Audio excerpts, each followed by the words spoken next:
జ్ఞానము మానవ జన్మకు చాలా ముఖ్యమైనది. ఈ జ్ఞానము పూర్వజన్మ సంస్కారాల వల్ల కూడా మనకు లభిస్తుంది. ఇప్పుడు చేసిన పురుషార్థం వల్ల కూడా లభిస్తుంది. అంటే జ్ఞాన సముపార్జన చేయొచ్చు మనం శాస్త్రాధ్యయనం చేసి. ఇంకొక మార్గం ఉంది, మన మనసు పవిత్రంగా ఉన్న జ్ఞానం లభిస్తుంది. ఈ పవిత్రత కోసము ఈశ్వరుని యొక్క ఉపాసన చేస్తాం మనం. దేవుడిని ఎందుకు ప్రార్థించాలంటే మనసును నిర్మలం చేయమని, ప్రసన్నం చేయమని. మనసు ప్రసన్నమైతే జ్ఞానం అనేది ఉత్పత్తి అవుతుంది. జ్ఞానము సంస్కారాల వల్ల కలుగుతుంది, అధ్యయనం వల్ల కలుగుతుంది, ఈశ్వరుడి దయ వల్ల కూడా కలుగుతుంది. ఈశ్వరుడి దయ ఎప్పుడు కలుగుతుంది? మనం పవిత్రంగా ఉంటే కలుగుతుంది. పవిత్రంగా ఉన్నప్పుడు పవిత్రమైన మనుషులకు జ్ఞానోదయం అవుతుంది. పుస్తకాలు చదవకపోయినా జ్ఞానోదయం అవుతుంది. జ్ఞానము మనకు పూర్వజన్మ వల్ల వచ్చిన, ఈ జన్మలో సాధించిన, అది పూర్తిగా సంపూర్ణంగా మనకు తెలియాలంటే, సంపూర్ణంగా ఉపయోగపడాలంటే మనసును నిర్మలంగా ఉంచుకోవాలి. దానికోసమే యోగ సాధన. సమాధి కోసం యోగ సాధన చేస్తాం. సమాధి అంటే నిర్మలమైన మనస్సు. నిర్మలమైన మనస్సు కోసము మనము యోగ సాధన చేస్తున్నాము. నిర్మలమైన మనసులో కూడా జ్ఞానోదయం అవుతుంది. మనం చదివిన పూర్వజన్మ సంస్కారాలు ఉన్న నిర్మలమైన మనసు ఉన్నప్పుడే మన జ్ఞానం సంపూర్ణమవుతుంది, సద్వినియోగం అవుతుంది. కనుక ఈ మూడు విధాలుగా కూడా మనం ప్రయత్నం చేయాలి. సంస్కారాలు మంచిగా చేసుకోవాలంటే మంచి కర్మలు చేయాలి.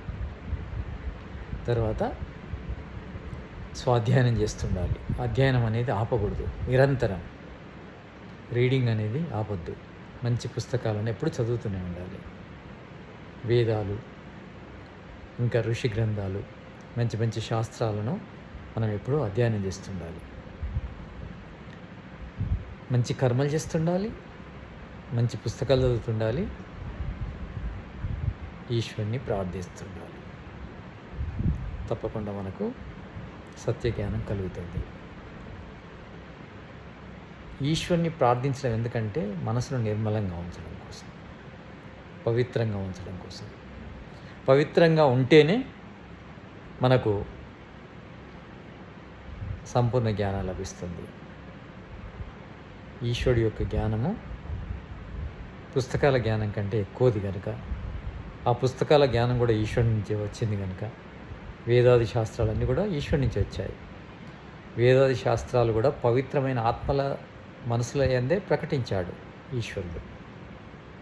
కనుక మనం ఇప్పుడు కూడా పవిత్రంగా ఉంటే జ్ఞానం అనేది ప్రకాశిస్తుంది మన మనసులో.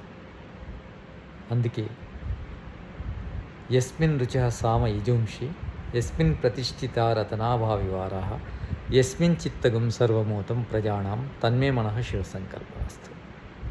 ఈ శయన మంత్రంలో వస్తుంది. అంటే మన మనసు లోపల ఋగ్యజ్ సామ అథర్వ వేదాల జ్ఞానం ఉందని చెప్తుంది ఈ మంత్రం. అంటే మన మనసు పవిత్రమైనప్పుడు అవి బయటకు వస్తాయి. ఆ పవిత్రత కోసము మనం ప్రయత్నం చేయాలి. ఆ పవిత్రత కోసము ఈశ్వరుని ధ్యానించాలి, ఉపాసించాలి. ఆ పవిత్రత వచ్చిన రోజు మనకు జ్ఞానం చదవకున్నా లభిస్తుంది. అలాంటి జ్ఞానానికి సంబంధించిన ఆలోచనలు పరమేశ్వరుడు మనలో ఉత్పత్తి చేస్తాడు. కనుక మంచి కర్మలు చేస్తుండాలి, జ్ఞాన సముపార్జన చేస్తుండాలి, స్వాధ్యాయం చేస్తుండాలి. ఈశ్వరుని ధ్యానం ద్వారా, యోగ సాధన ద్వారా మనసును శుద్ధిని నడుచుకోవాలి. ఈ పద్ధతి లోపల సంపూర్ణ జ్ఞానాన్ని పొంది ఆత్మను, పరమాత్మను మనం పొందగలం.